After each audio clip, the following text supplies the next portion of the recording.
Last shot చూసారు కదా! Continuation. ఇంకా మా పాప ఏమనిందంటే, "మొత్తం పాత్ర ఇచ్చేసేయి. వాళ్ళ ఇంట్లో నలుగురండి. ముగ్గురు పిల్లలు, వైఫ్ అండ్ హస్బెండు. మనిషికి 4 ఇడ్లీలు రావాలి గదా!" అంటే ఇంక ఆ పాత్ర అంతా ఇచ్చేసేయి అన్నది. నేను ఎందుకులే పాత్ర అంతా పక్కింటోళ్ళకి ఒక 4 ఇచ్చేస్తాను. వీళ్ళకి మనిషికి 4 ఇడ్లీలు లెక్క ఇస్తాను. మరీ ఇంకా ఎక్కువ గూడా ఇస్తే బావుండదని నేను ఇలా ప్యాక్ చేశానండి. ఇప్పుడు ప్యాక్ చేస్తూ చెప్తున్నాను. నేను కోవిడ్ టైంలో మా సొసైటీలో అడిగేవాళ్ళు. కోవిడ్ వచ్చిన ఒక వైఫ్ అండ్ హస్బెండ్ కొత్త కపులు ఎవరన్నా మాకు ఫుడ్ వండిస్తారా? మాకు బాగలేదు అంటే, సరే అని వండిచ్చినాను. వాళ్ళు డబ్బులకే అడిగినారు. నేను డబ్బులకి ప్లేట్‌కు 4 ఇడ్లీ, సాంబారు, చట్నీ, 60 రూపాయలకి ఇచ్చాననమాట. 4 ఇడ్లీ, చట్నీ, సాంబారు 50 రూపాయలకి ఇచ్చినానండి. చట్నీ ఇవ్వలేదు, గుర్తు రావట్లేదు. వాళ్ళు అడిగారు, "ఎందుకు ఇంత చీప్‌గా అమ్ముతున్నావంటే," "మీరు ముందే పేషెంట్సు.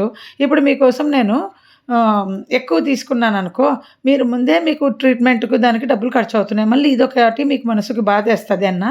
అలా వాళ్ళకు నేను 15 డేస్ ఇచ్చినాను. పొద్దున, మధ్యాహ్నం, రాత్రి వాళ్ళనే అడిగి ఒక మెస్‌లో లాగా నిజంగా ఎందుకంటే ఇది నేను సేవలాగా చేశాను.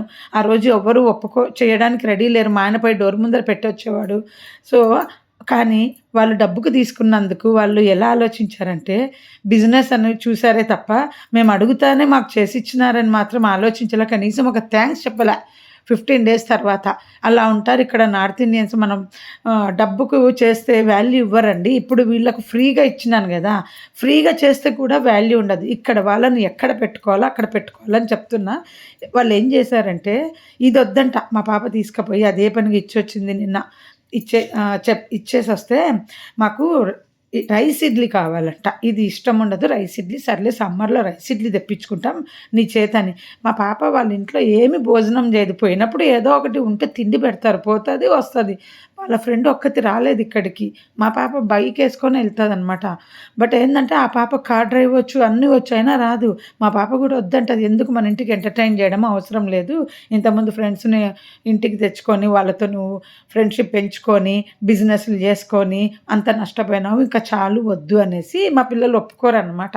అవసరమా మన ఇల్లులు చూసి వాళ్ళు వాళ్ళ ఇష్టం వచ్చినట్టు ఏదో ఒకటి ఊహించేసుకుంటారు.